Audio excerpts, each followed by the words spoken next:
Good evening. I hereby call this regular meeting of Nacogdoches ISD Board of Trustees to order. Let the record show that a quorum is present and notice of this meeting was posted as required by Texas Open Meeting Act. Board members Mr. James Montoya and Reverend Kelly Pitcock are unable to attend tonight's meeting. Thank you for joining us tonight. First order of business will be conducting an executive closed session. Executive closed session to discuss the items posted on our agenda pursuant to the following provisions of Texas Open Meeting Act and allowed by Texas Government Code sections 551.071, 551.072, 551.074, 551.076, and 551.129. No voting will take place in the closed meeting.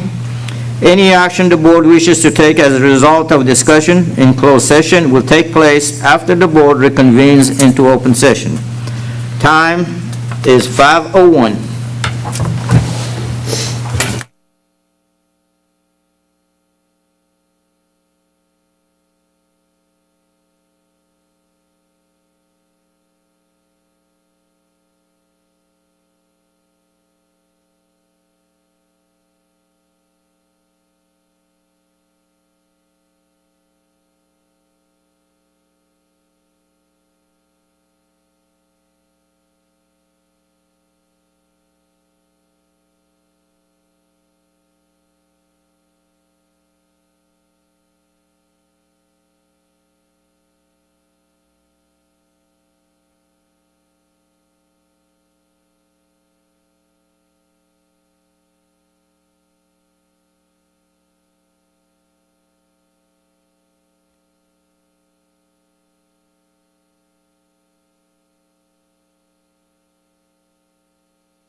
The board is now reconvening into open session, and time is 6 p.m.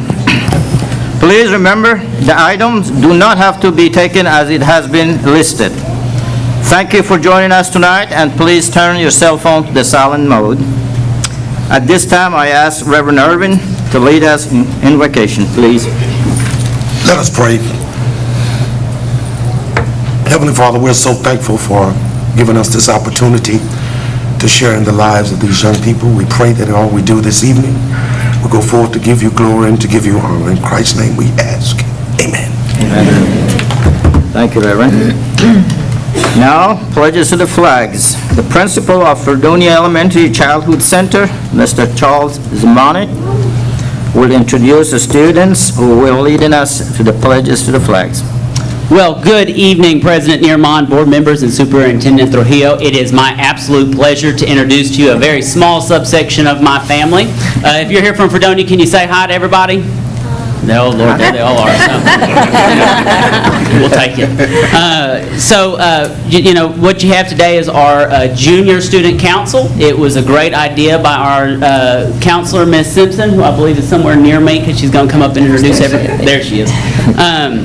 She'll be introducing them. What you have today is a great cross-section of our campus family. You have members of our bilingual program, you have members of our special education program, members of our general education program, and members of our pre-K plus program. So I hope you enjoy it today, and I hope you get to see the reward of your investment that you've made in early childhood. With that, Ms. Simpson. All right, guys, are y'all ready? You ready? Don't be shy now. Mackenzie, would you please come up? Mackenzie Mackey. All right.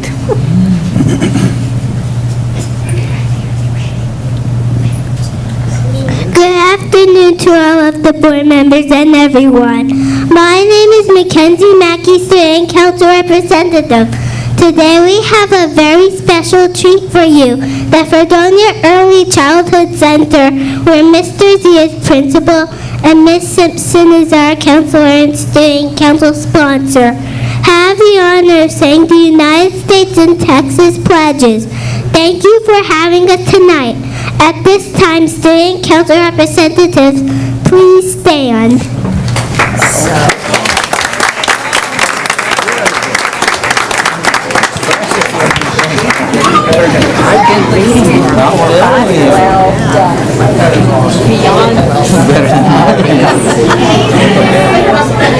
Wow.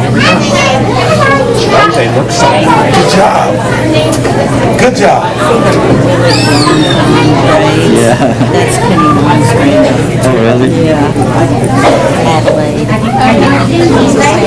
Before we get started, as a joke, you might say the meeting is over. You could follow that.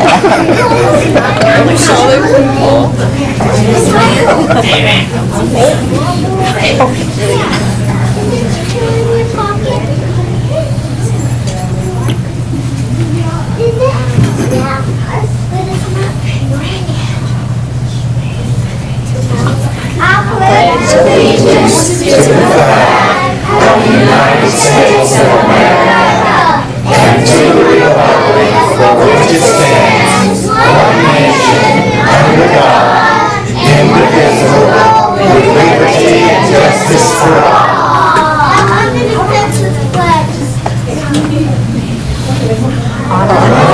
Texas flag.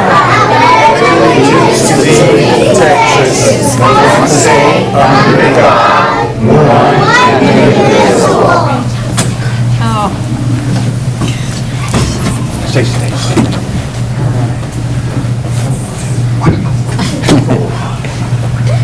All right, guys.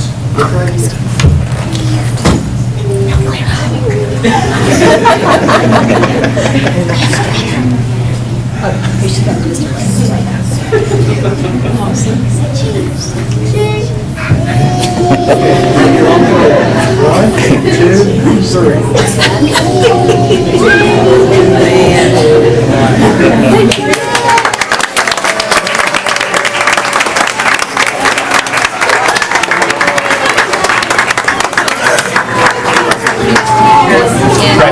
Precious. Precious. as an ELA teacher.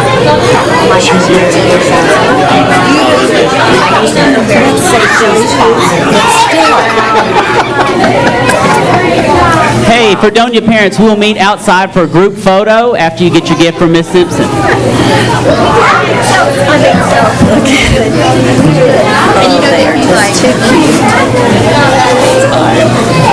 Thank you, parents, for bringing those students.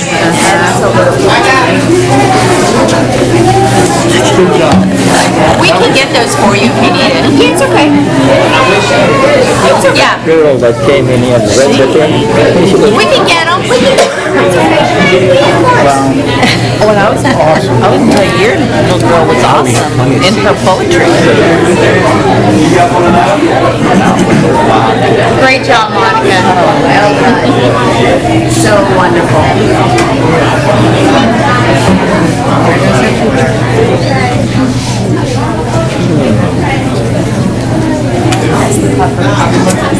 That's how you know her. Okay. Steve and Liz. That's his family, and they've got kids over there. They'll be here the whole time we're here. How Les was nice. She's sweet. That was cute. It was. She's being recognized. We have 5 kids in there. Did she say, do you have anybody that speaks easy? Anybody who wants to speak?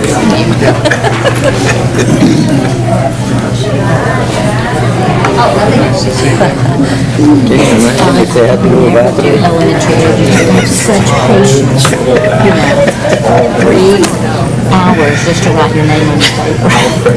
You know, there's a YouTube video out there of 2 cowboys, and they're saying, I love my job. I've been doing it for 10 years. Nothing like herding cats. And they show all these cats running in the field. And got scratches on their faces. But that's what they're in, they're herding cats. That's right. This one's for Let's live our See, all the warm people just exiting out, opens up all this cool air.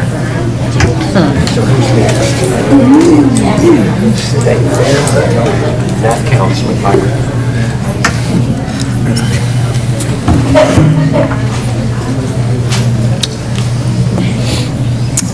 Okay, we are in a section of celebration and information, and Mr.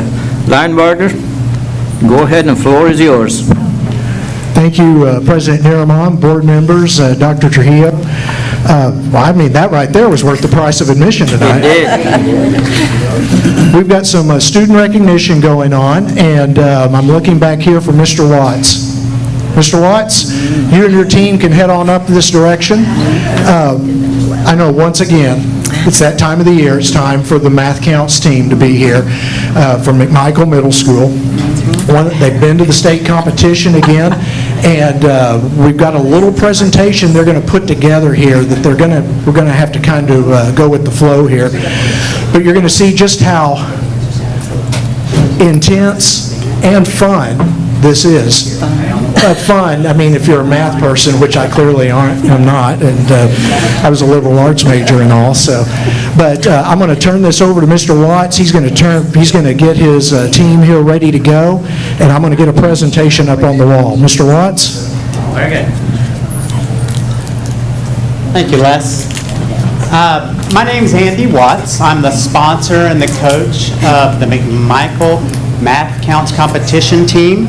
And I'm really honored today to have 6 of our McMichael mathletes here today to be recognized. Well, actually, 1, 2, 3, 4, 5.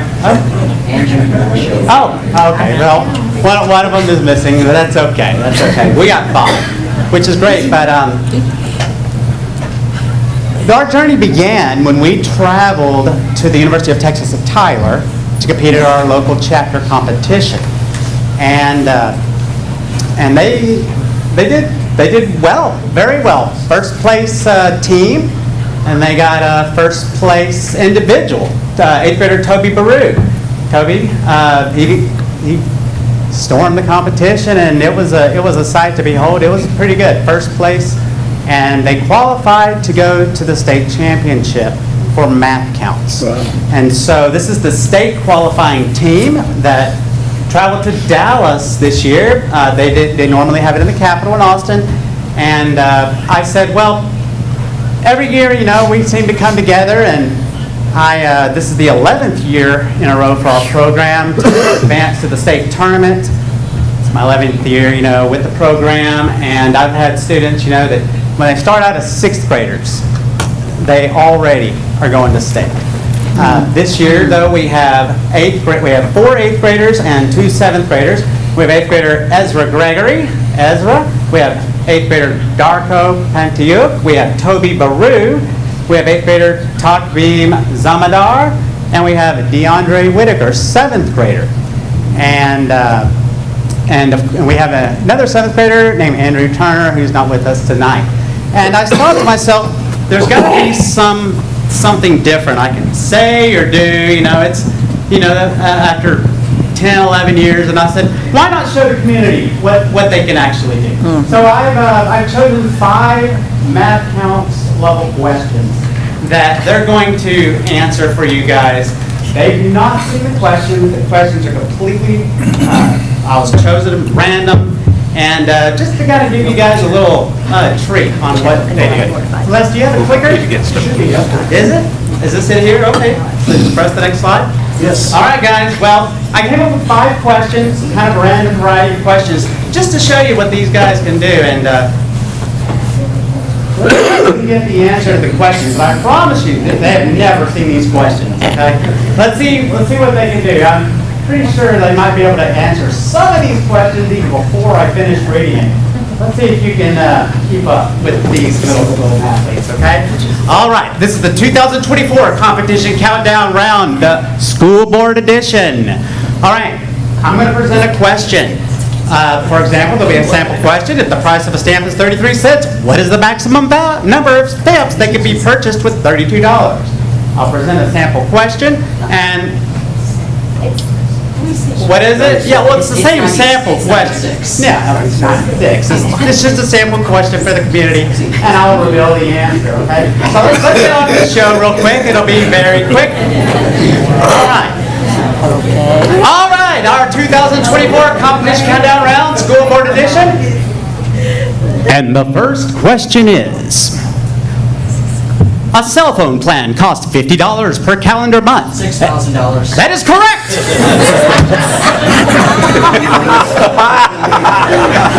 Wait, you didn't finish the question. Every single week when we have practice, it's saving me a lot of breath, to be honest. $6,000 is the correct answer, and let's see what our second question is. And again, here's the question. The square root of 16 multiplied by the quantity of x minus x multiplied by the cube root of 8 divided by the fourth root of 81 plus the square root of 25 minus 5. 0 is the correct answer. That is all right. That is very, very good. Wow, that was a mouthful there. I had to make sure I got all the technicalities. You're a repeat offender, aren't you? I mean, continuous. You were there last year. They don't seem too stressed about it. They don't, no. I didn't even know how. Our third question is, a class of 40 students is 60% boys. How many boys would have to be replaced by girls to make a majority of the class girls? 7. 7 is not the right answer. 4 is not the correct answer. This is a toughie.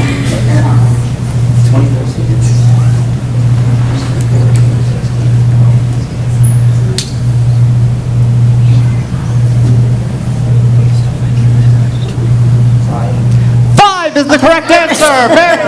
Very good. Now, they only have 45 seconds per question in the next, the back question. Let me see here. Yep. 5 boys. And the fourth of 5 questions is, if f of x is equal to the absolute value of x plus 3 and g of x is equal to x squared minus 6, what is the value of f of g of 2? 5 is not the correct answer. It is 1. 1 is the correct answer. Very, very good. All right, and our final question of the night is, all right, so I haven't been keeping score. think it's pretty even across the board. Our final question is, gentlemen, at the monthly school board meeting, Nacogdoches ISD arranges a math challenge where each of the 6 state advancing mathletes, 4 team members plus 2 individuals, solves problems in... It's 6, right? It is 6 mathletes. 6 is the correct answer, and 6 is the number of students we're here recognizing. The entire thing is completely... Which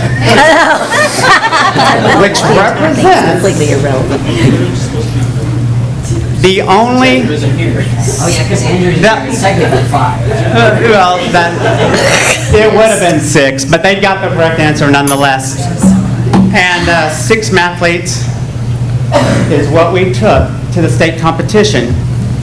And when we went to the chapter competition, only 6 could qualify from all the schools in East Texas that could go. And we took all the top spots. So I'm very proud of them. Congratulations. And hopefully we'll see you next year again.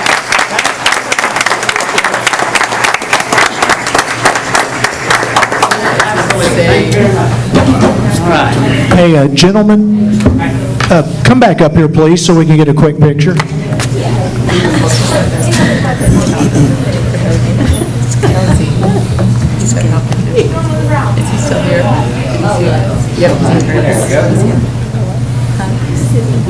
Put you in the middle. Yeah. All right, move in there closer, like you'll Now they became 6. Oh, we've spent a weekend together. On 3. 1, 2, 3. Here we go.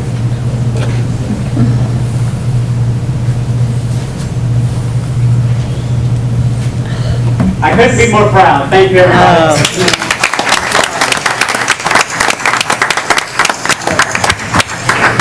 Good job, guys. Thank you all very much, and thanks for coming tonight. I promise I did not know the question before. Next up, I want to introduce Lindy Arbuckle from Nacogdoches High School. She's got some students here with her tonight that went to the Texas Science and Engineering Fair last weekend in College Station. The students and their sponsor are both here. She's going to introduce them, and hopefully she's going to talk a little bit about their projects because I cannot. All right, thank you, Miss Arbuckle. Hi, thank you so much. So every year I have the honor of working with some of the best and brightest students at the high school in our STEM Academy program. And for their final 2 years, we challenge them to come up with original science to present, and we're very strict about it. If it's ever been done before, they cannot do it. So this past weekend, we had the opportunity to take 7 students for 6 different projects to the State Engineering Fair. A few of our students are unfortunately at the track meet and the tennis tournament, so they couldn't be here tonight. Instead of me butchering their projects, I'm actually going to have them talk briefly about what they did and see if you can understand. Who's first?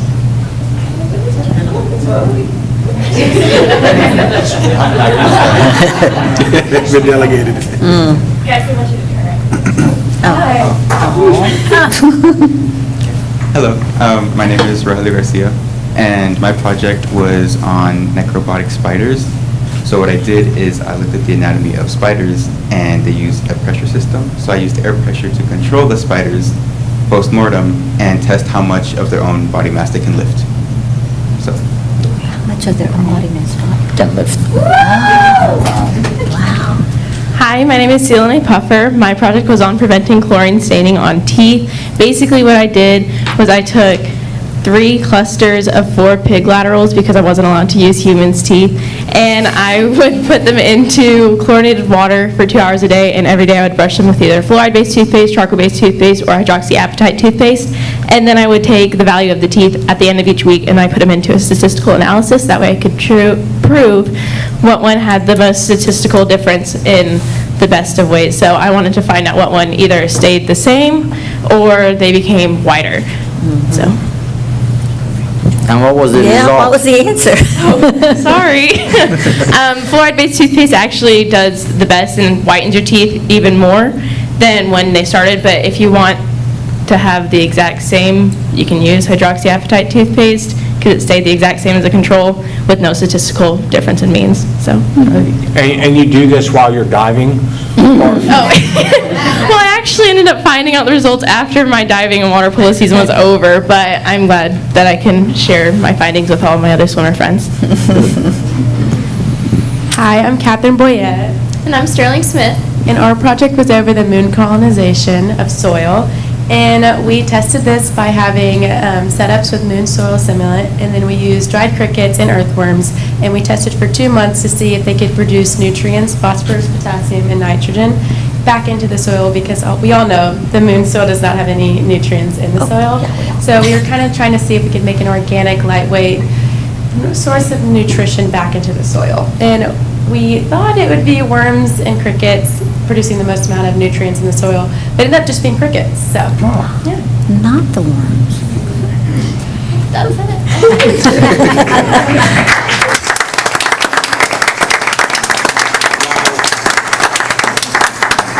And we'll be at the moon pretty soon. Yeah. Take your crickets with you.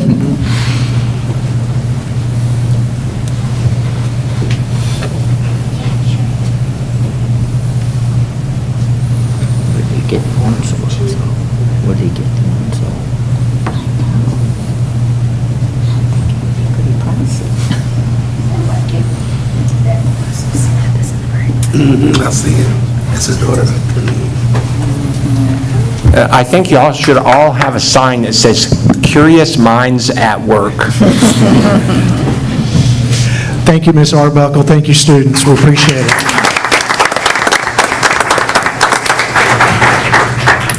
I'm not sure how many consecutive years we've had swims team state qualifiers here in Nacogdoches, but this year is no different. And I know we've had qualifiers every year that I've worked for the district. So I want to welcome Coach Carrie Scroggins and her team to come on up here. Coach Scroggins.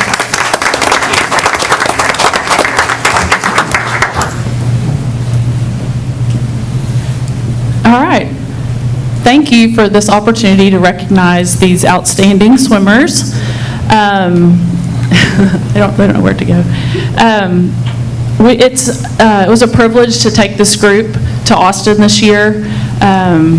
It's the ultimate goal in high school swimming is to compete at the state championship meet. And so I was super proud these girls made it. We took 7 girls. We had 4 that swam and 3 alternates. So I want to introduce you to the ones that we swam to some of our relay members. It was an all-girl group, so we had a lot of fun with our pink shirts, we quoted Shania Twain all weekend and the Barbie movie, but we had a great time. And sometimes at state, it's a very overwhelming, big experience, and so a lot of times you have to just experience it once, and then you're able to kind of keep growing on that experience. And this was their first year, but I look forward to these girls returning next year, and I think this experience will help them to final and to place higher in the years to come. So let me tell you about these girls.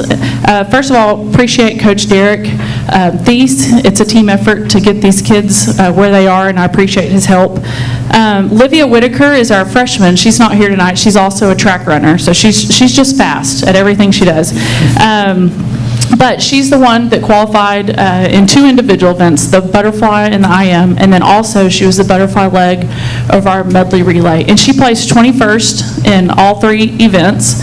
And I look forward to her coming back next year and doing even better. Mickey Puffer is our junior. She's one of our captains. And Mickey is a breaststroker. Mickey swam the 100 breaststroke at state. She placed 24th, and she was the breaststroke leg of our medley relay. And Mickey had an incredible championship season where she dropped 4 seconds in 100, and that's not typical of someone of her level. So she had a great season. Jocelyn Lopez is a 10th grader, and she's our backstroke leg. So she starts off our medley relay.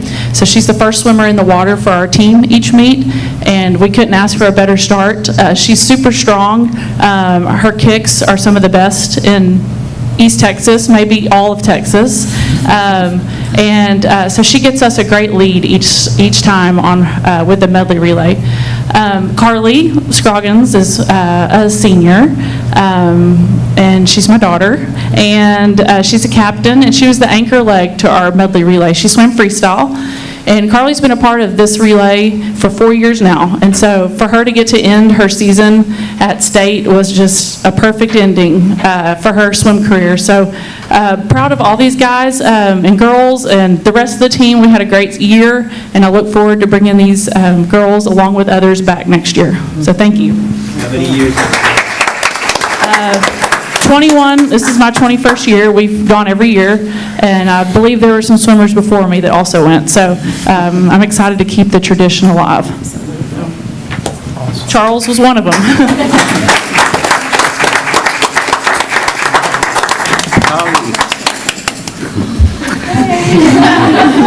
They like to watch soccer, too.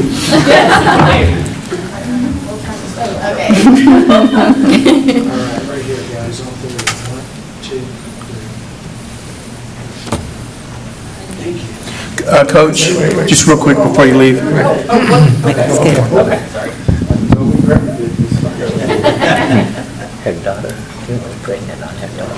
Before you leave, Coach Scroggins, Mr. Scroggins, I want you to come up here. Both of them are coaches. Because I want to make sure that I say this. Coach, you've done a tremendous job with these kiddos every inch of the way, along with your coach here. But I can also say that I'm so excited to see this young man here, because a lot of times you get to focus on the kids. He gets to focus on the side of getting you wherever you're going safely and getting you back, no matter what the hours are. After working a long day, sir, in this district, doing so many other valuable things, it warms the heart to see you behind the wheel, driving these buses all hours of the day. So I wanted to make sure to recognize you as well, to say thank you for this.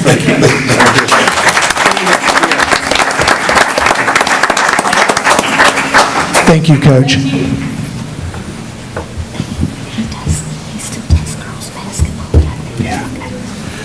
Well, President Niraman, we were set to have our power lifters here tonight, including a state champion, but like Olivia, they're with the track team in Palestine. So Dr. Trujillo is going to go into more details shortly in his superintendent report about what they did, and we hope to have our 3 power lifters here next month. Now, earlier this month was School Social Work Appreciation Week, and on hand tonight is Ruby Ramon. Ruby, come on up. She's got a presentation to show to the board.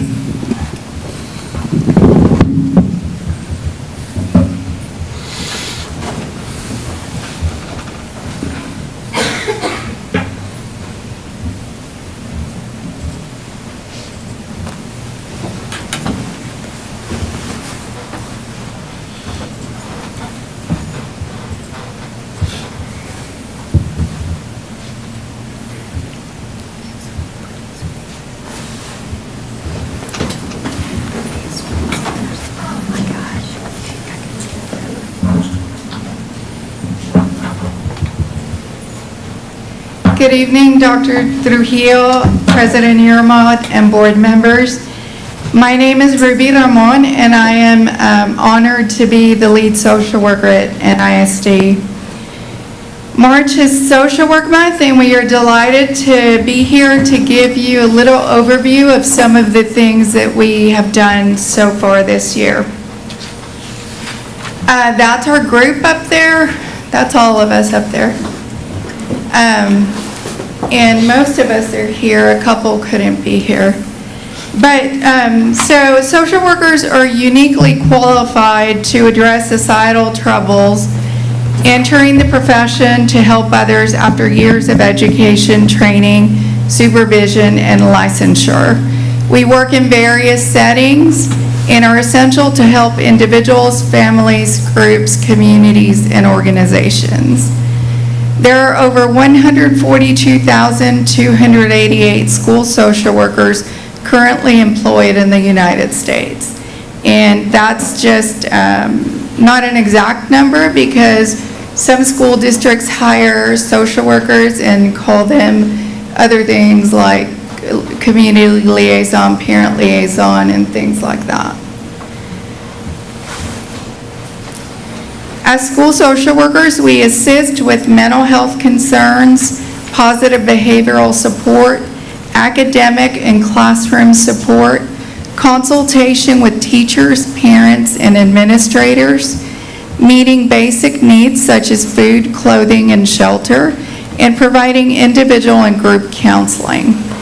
We also advocate, provide community referrals, assist with crisis intervention, family support, home visits, pregnancy-related services, homeless services, and foster care services. In that top photo, you see Carmen and then a couple of students from McMichael and Kim, and that was a food drive that they held from a bunch of items that were donated. I think that was an end of the year photo last year.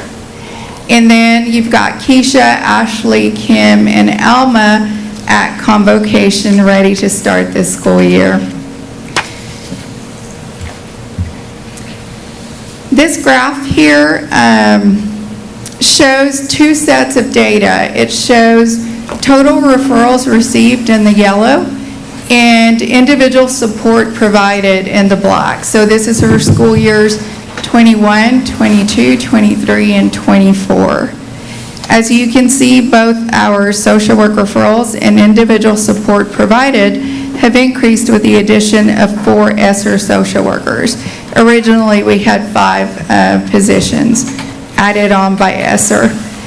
We currently have 6 permanent social workers.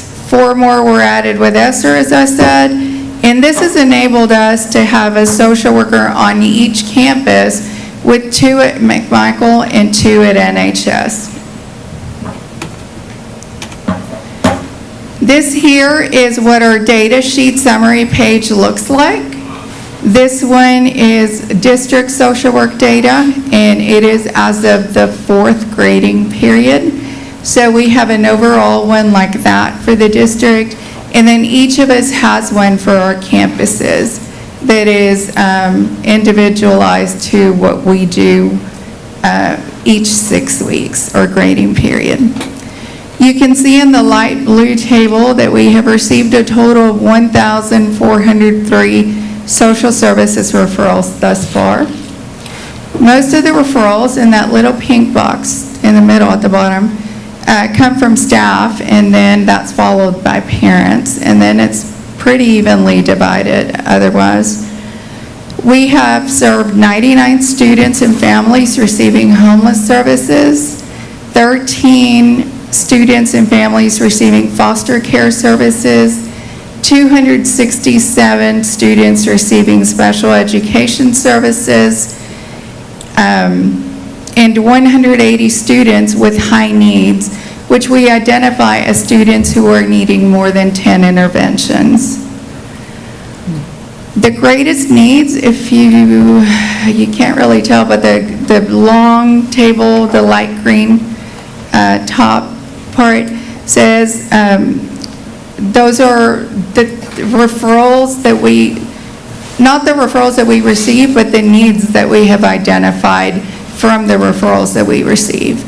And so our greatest areas of need are basic needs like food, clothing, shelter, and then behavioral and emotional concerns, educational concerns, social adjustment concerns, and family concerns. In the yellow, right in the middle of that page,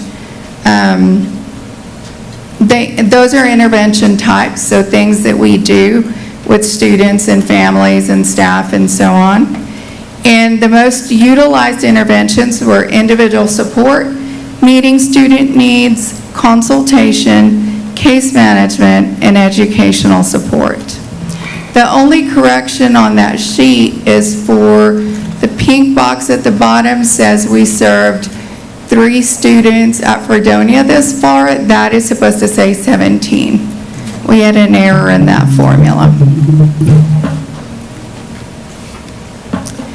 So that top picture on the left, you see Danielle, a counselor at BQJ, and Ashley with students that they took to donate food to Hope after they had done the 100 Days of School food collection competition. Next to that, you see Carmen and Kim, and they're calling bingo at the McMichael Holiday Family Fun Night. At the bottom left are Kim, Carmi, Kaylee, Ashley, and I, and that's just a little bit of the big bulk purchases that we make for homeless students. And then at the end, it looks like social workers are playing with trash bags, but that is actually Christmas presents in those bags. So each bag, big bag, is full of presents for students, and that is thanks to the Nacogdoches JCs who help us out with that.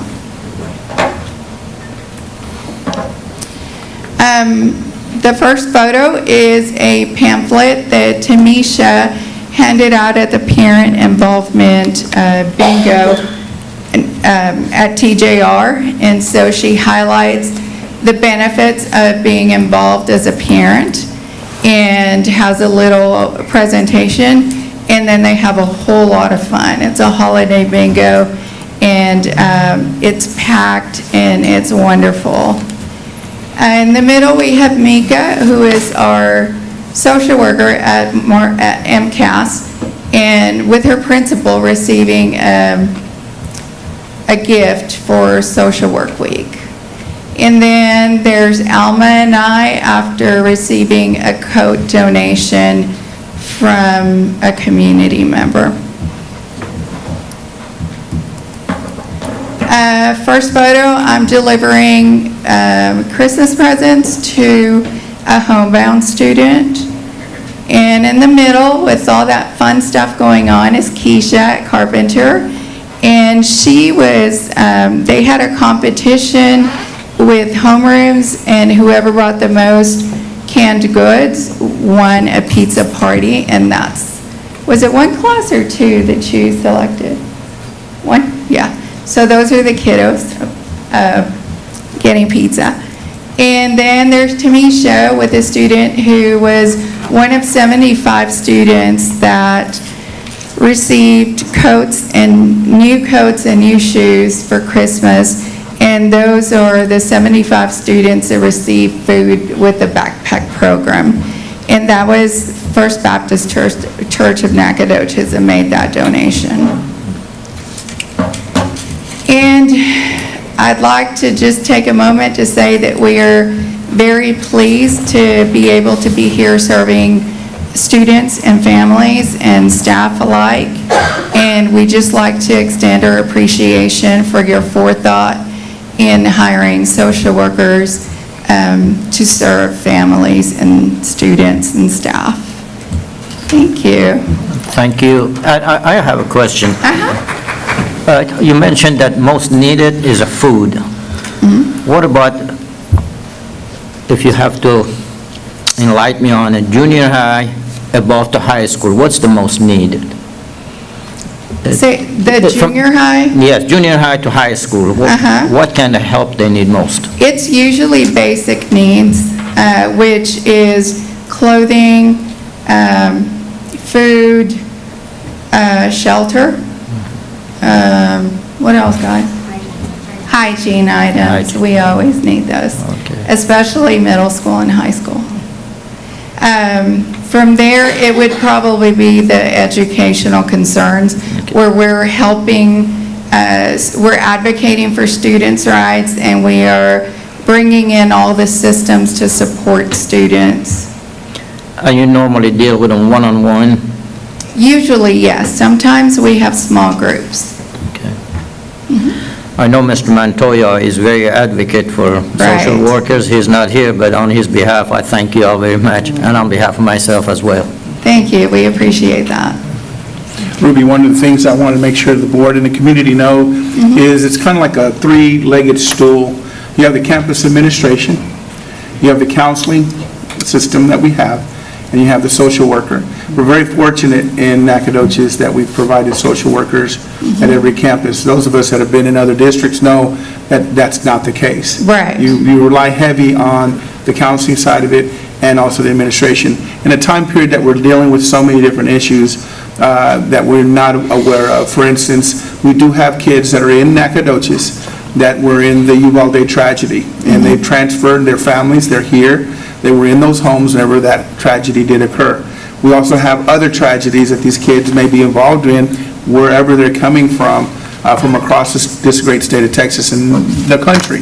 And it's always good to see our services that can reach out beyond the walls of the school and into those homes, much of the work that our social workers do. But I will also say it's not without collaboration with our counselors as Right, well. right. And the administration working all together as to three legs that need to go. So I do commend the board for the commitment that we've had with the ESSER funds to provide the social workers that are there, providing those needs for our students. So I commend each one of our social workers for the work that they do each and every day, touching the hearts and minds of our kids so that they can come in and learn and do the best at school. So thank you, Ruby. Thank you. The one need that but one thing that our students are unfortunately experiencing at greater levels, especially since COVID, is parent death. So that is something that we see a lot, parent, close family death. Many, I would say every single campus has had students who are going through that grieving process. Thank you. Thank you.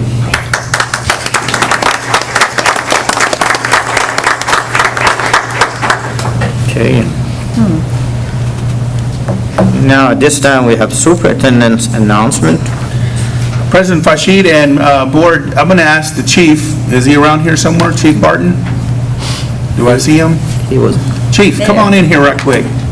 And we're making sure that we get to the community and let them know where we are in the progress with what we're doing with our police force.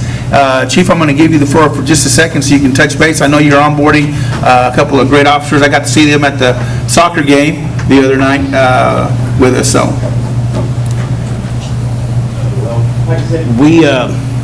When I took over, we had quite a deficit in officers, and I'm slowly but surely starting to accrue some pretty good candidates. And all in all, I think my goal by next school year is to have somebody on every campus. That way, every campus has an officer. And these are my two new hires. Young, stand up. I'm going to go ahead and let them introduce themselves. So I'm Heath Holt. I was actually born and raised here. I graduated from the high school in 2014. I did 4 years as a city officer in Marshall, Texas, and then I just came back home.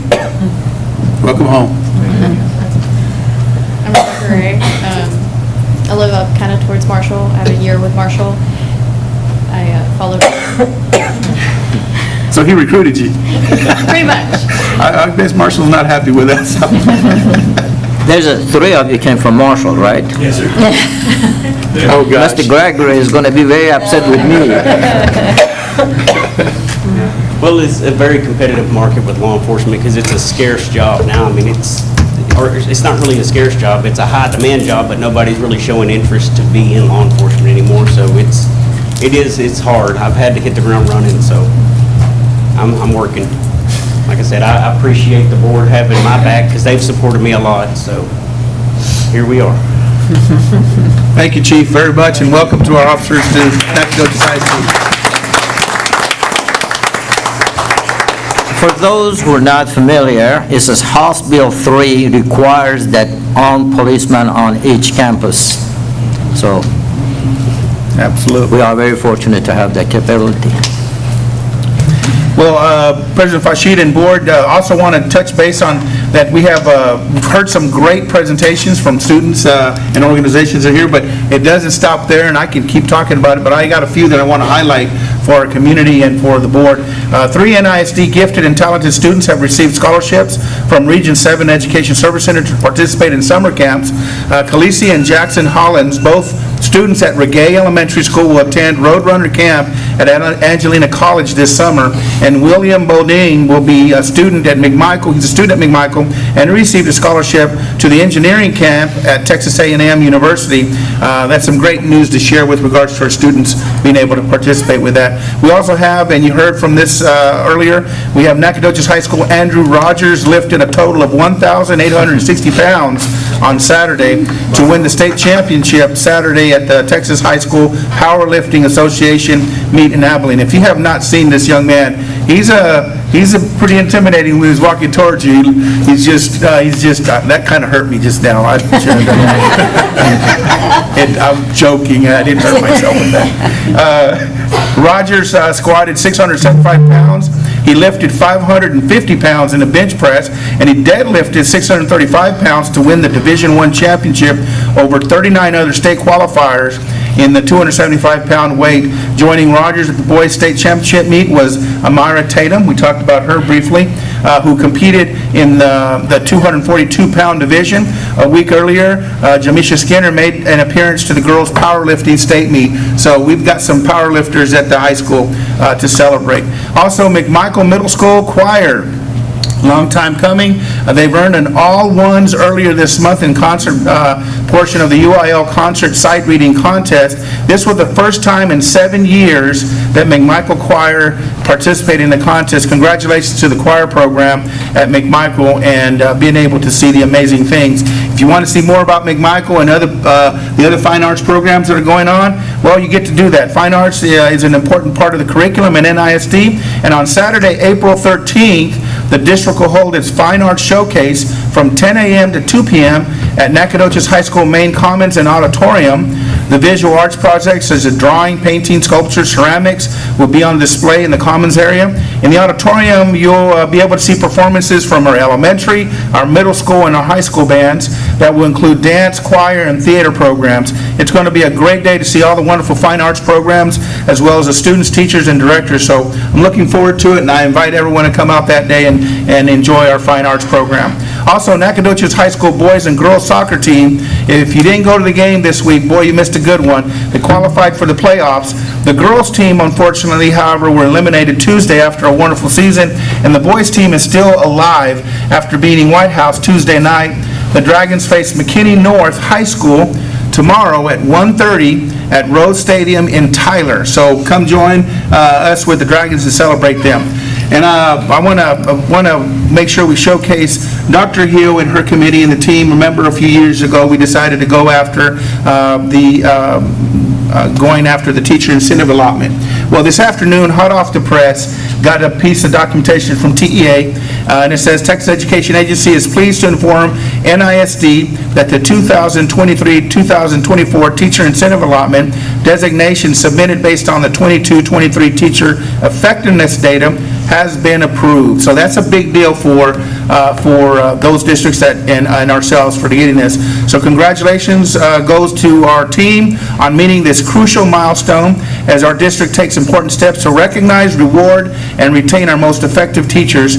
Our local designation system is fully approved with a required renewal process until 2027.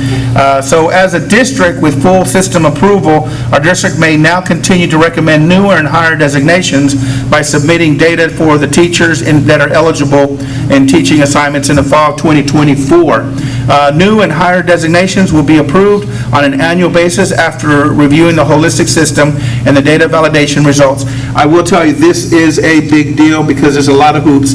Dr. Hill, thank you so much for your leadership with that. And I know it's been, there's a couple times you said, okay, Gabe, is this worth it?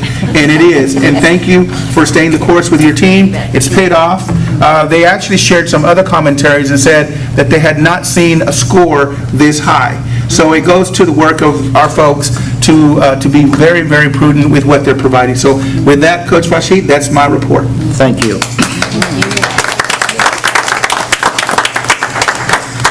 Okay, on this portion of our meeting, we're in public comment, and we have not received any request to address the board. However, if anyone is interested to address the board in the future, the instruction of how to sign up is a portion of the meeting notice. Okay, next is consent agenda. Unless removed from the consent agenda, all items will be acted with one motion. If there is a board member who wishes to discuss an item in the consent agenda separately, please indicate the agenda letter. It will be put aside for further discussion and separate vote.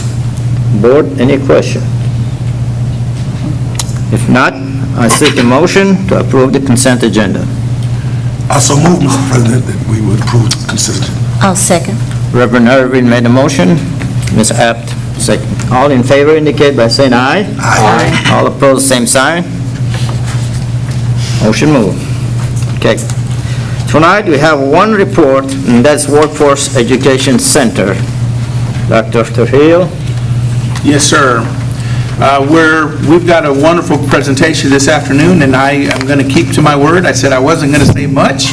I've been working closely with these folks, and I want to bring them up to the podium so they can go ahead and dive into it.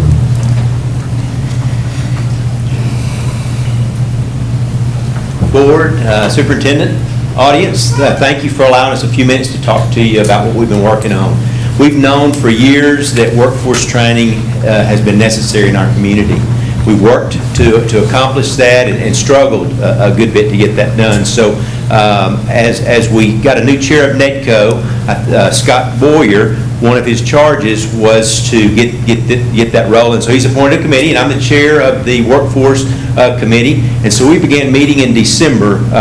Gabe Trujillo, Mark Duran of Workforce Solutions, Scott Boyer with NEDCO, Rick Beverly, our city manager, Larissa, the CEO of NEDCO, and myself, and just began figuring out the pathway to try to bring technical training to Nacogdoches. So Larissa's going to kind of take you through some of that. Thank you all for having us today. I know we're your last item before Easter break, so we won't be here long. So just to tell you, our general goals and objectives of this committee is to not only educate our workforce to meet the demand of the work today, and I'm going to run through a little bit of a study that goes through those demands, but also make sure that we are keeping our high school students here after they graduate, that we're giving them the skills not only at NISD, but after they graduate from you. We want to make sure that they have a place in our backyard to learn these skills. And then also folks maybe who have left the workforce, who are underskilled, who are frustrated with their options, give them a place to learn these skills in our county. We know that we've got great community colleges in our region, but they're really far away, is what it boils down to. If you are an underskilled employee, asking you to drive a 90-minute round trip to Angelina College on the south side of Lufkin is a really big ask. So that's really been our driving factor, is how can we build a place or create a place here in Nacogdoches County to give folks these skills. So just really fast, wanted to run through this study. This is a study that the Temple Foundation did for our region just a few years ago. They are actually updating this study. They completed this, I think, in 2021. I have copies of it if anyone is interested. It is fascinating to me that they did a really deep dive into our existing workforce and then also looked at our economics in our region and said, what are the jobs that are going to grow?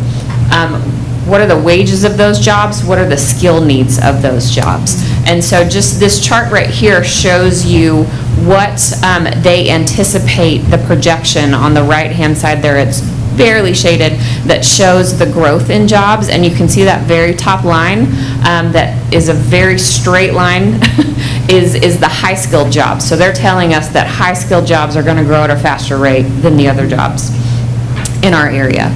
So the number one thing that I want everyone to go home with today is this chart, which shows through 2026, remember this was released in 2021, so we're about halfway through that time period, the top high demand and high wage jobs. So these are jobs that pay at least $15 an hour and require some kind of training beyond high school. What are those top jobs? Number one, heavy tractor, trailer, truck drivers, and I know bus drivers and CDL drivers are in that list. I know that is close to your hearts at the district. I highlighted ones in red here that I feel like we could support at an adult education center.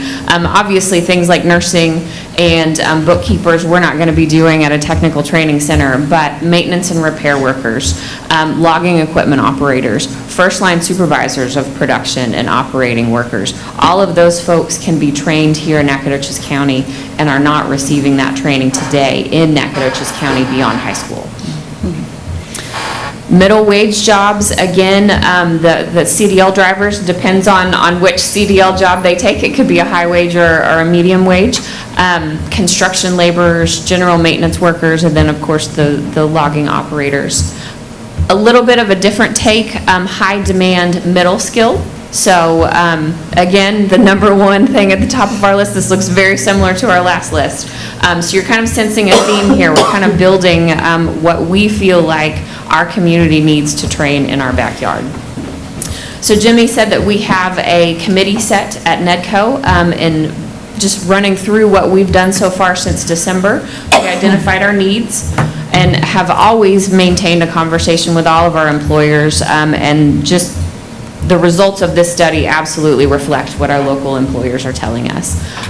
The task force that Jimmy mentioned identified a potential location, and Gabe has been, Dr. Trujillo has been crucial to this conversation, obviously.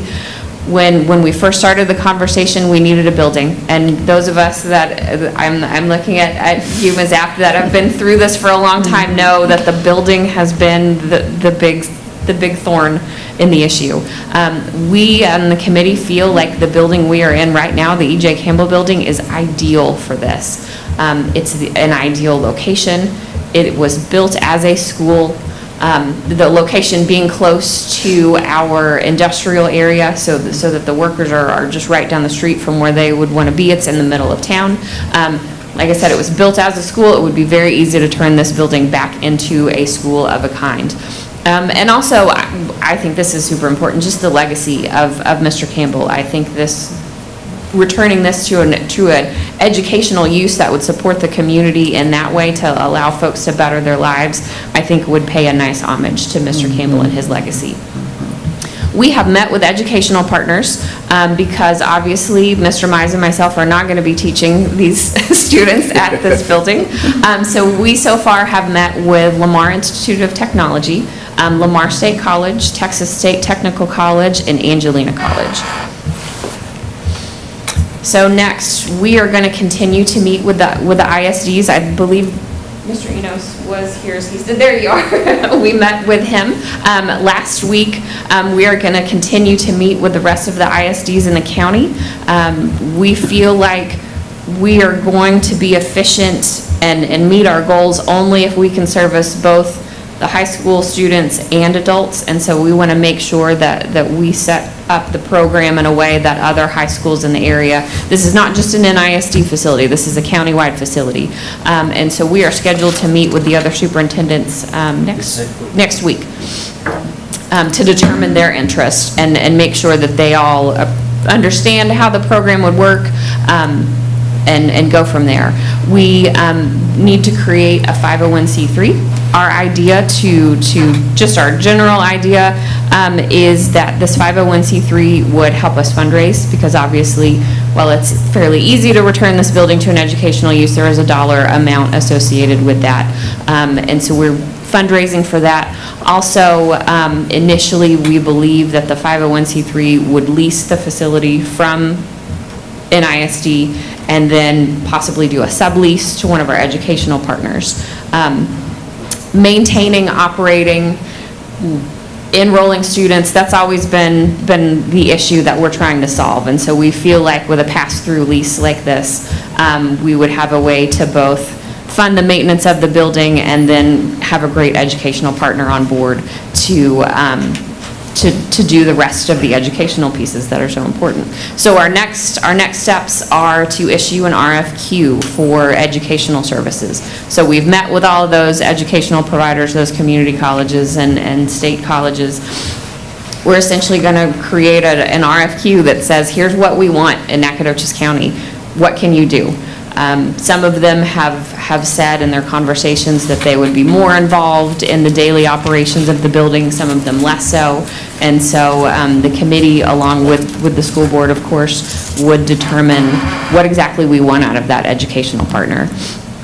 From there, once we have a partner picked, we would hope that they would help us with the design of the building, and then fundraising, and then renovation. Sounds easy, right? Simple. So with that, I am happy to answer questions. It is a passion project for both Jimmy and myself. I think it was one of the first things that I started working on when I became a NEDCO member, and I know Jimmy's been working on it for a long time now. This I feel very confident about. I feel like we've overcome some hurdles and are repairing some relationships and moving forward in a way that will help everyone. Yes. The expansion of Eaton Corporation just down the street from here really prompted this. The addition of 218 high-skilled jobs really spurred us back into action to say, where can we train these folks? Thankfully, Eaton said, you give us a room and we will bring the trainers, we'll train them. But at the same time, we said, well, what if West Fraser does the same thing? What if Pilgrim's Pride does the same thing? Where are we training these folks? And so really that spurred us on, and hopefully we'll have another couple of announcements soon that will continue to drive the need for this facility. I have a couple of questions. Yes, sir. Of course, the building has to be remodeled, and so who pays for those expenses? Our goal is to fundraise that. Would you like to come up? Again, like Larissa was saying earlier, we're hopeful to find a partner Yes, that sir. will be here to answer the phone, turn the lights on, register people for classes, and do all those kind of things, so we don't have that expense. What we see as our place, and that's this nonprofit that she's talking about, Foreman, would be raising money for capital improvements to the building, and then also potentially scholarships for some of the kids, because some of these courses will come at a cost. Right. And so we want to knock down that barrier that would prevent the adult or the kid from being able to get the training. And utilities would be also... Yes, utilities, all of that would be on the provider. Our job would be taking care of the building, capital improvements, and then, like a roof or something like that would be the foundation or the nonprofits. And instructors' fees, are they... So again, what we would do is we want to find a partner, be Right. Lamar Institute of Technology, Lamar College, Texas Technical College, Angelina College, to be the operator. They would be the ones that would enroll kids, find the people to teach the courses. It could be high school teachers that can come over and teach at this facility also. That would be their job. And it's not to say that if we contract with Lamar Institute of Technology that Angelina wouldn't teach some, Panola might come and teach some, but we would have an operator that's really in charge of the facility. But what I'm saying, the salary for those teachers comes from... From the operator. Comes from the operator and from the student fees. Okay. And you said there's going to be adult and students from high school. Are they at the same time meeting, or they separated? Yes, there would not be a prohibition against that because the NISD is not running this facility. Right. It's no different than Gabe uses the example of the golf course. We can have high school students at the golf course and adults at the same time because it's not your facility. Okay. That's what we want to have. We want to have an adult sitting next to a young person to kind of understand the struggles that you have when you don't get an education. Okay. And there is a security provided for that as well? Again, it would be the operator that would be responsible for day-to-day, no different than they do at their location and other places. There's a facility very similar to this in Jasper that's been stood up that Lamar Institute of Technology and Lamar College both participate in. I think what was most exciting to me when we started talking to these potential partners is that every one of them, Mark Duran with Workforce Solutions kind of made a contact, but as soon as he connected them to me, they were emailing me and calling me and wanting to know when they could come up here and talk to us about standing up this facility. We actually had one or maybe two of them offer to have a CDL course in place by this fall. They already had a way to get a truck, and they were going to put a truck at our facility and start courses, as soon as we'll allow them to do that. And that would also include, which Gabe really got interested in, a licensure piece. There would be a little bit of improvement that need to be done to the property, and that would not likely be here. We would hope to do that on another facility that the city and the county own. It's really, they need a big parking lot. But these partners, they're excited to bring it to us. Yeah. One more thing I want to tell you about. We were meeting with Angelina College about a week or two ago, probably a month ago, and they were telling us about the program that they have. So for Lockheed Martin, they have an internship training program that Angelina College does on behalf of Lockheed Martin. When those kids come out of that program, they already have a job at Lockheed. Well, we need to do that for Eaton. We need to do it for NIPCO. We need to do it for West Fraser. We need to do it for our employers here and connect the kids to these jobs. Yes, sir. My question, and let's not be interpreted as opposition, it's just clarification. Sure. I mean, sorry, my passion is going to show through. Because I could tell. We have got to do this. We've got to take advantage of these $70,000 a year jobs that are available, that are going unfilled, maybe being done by a contractor or something like that. We've got to put our people to work here in Nacogdoches. I may be one of those students. And Coach Fashid, one of the things that is very important to this community, to make sure it's clear, there's 3 conditions that we are making sure that whomever we partner with, that we honor this community. Number 1, this building will never lose its name. It is going to be the E.J. Campbell Building, no matter what services we're providing for our students and for the community. The second thing is access. This community does not have an access point. When I talk to the community folks in this area, they would like to, but they don't make their way down to the recreation center or down to the other meetings. This gives them a community meeting area, and these entities have talked about they would open it up for access. And this last one, I know with lots of conversation with Mr. Martin, is the address of this building will remain on Shawnee. It does not go on to University. This building here has a lot of history, and this community, this is a lot of value, and it belongs on Shawnee. Those are the conditions that we're talking about that we're constantly reminding. Each one of these entities that they've talked to you about, they've actually physically came to this location, and we walked this a couple of times, several times, walking through this building, and there's a lot of excitement in the air. But we're taking slow, methodical steps to make sure it happens. And I wanted to also reach out to our superintendent of Cushing, thanking him for coming out tonight. He's been to the meetings that are here. We have additional meetings with other superintendents in the area. It's important for us as Nacogdoches, the largest entity in this area, to reach out and see what we can provide for our smaller communities that are around us so that they can sustain themselves as well. I don't want kids coming here. I would love for them, see, looking for my high school principal, I would love for these kids to come over here and love Nacogdoches and transfer and come to Nacogdoches. And Nacogdoches High School grow. But by doing that, we kill the small town. And we will not do that. We will work with our superintendents. We'll work with Douglas, Sherino, Central Heights Center. We'll help them to see what we can do as Nacogdoches ISD so that we can have an innovation zone. And, Dr. Enos and I, he's big about the innovation zone. He's gone to Jasper and looked at that. So we're excited about what is fixing to come before this community with our own version of innovation zone.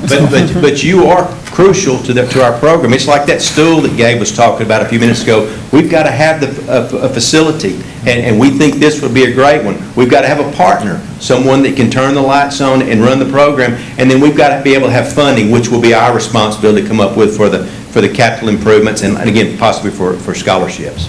So we need your help, and that's why we're here tonight. Yes, sir. Thank you. Okay, with that, board, it's time to make a motion to adjourn. I move that we adjourn. Ms. Winslow made a motion I always second. because you like to. I second the motion. Ms. Abb. Board adjourned.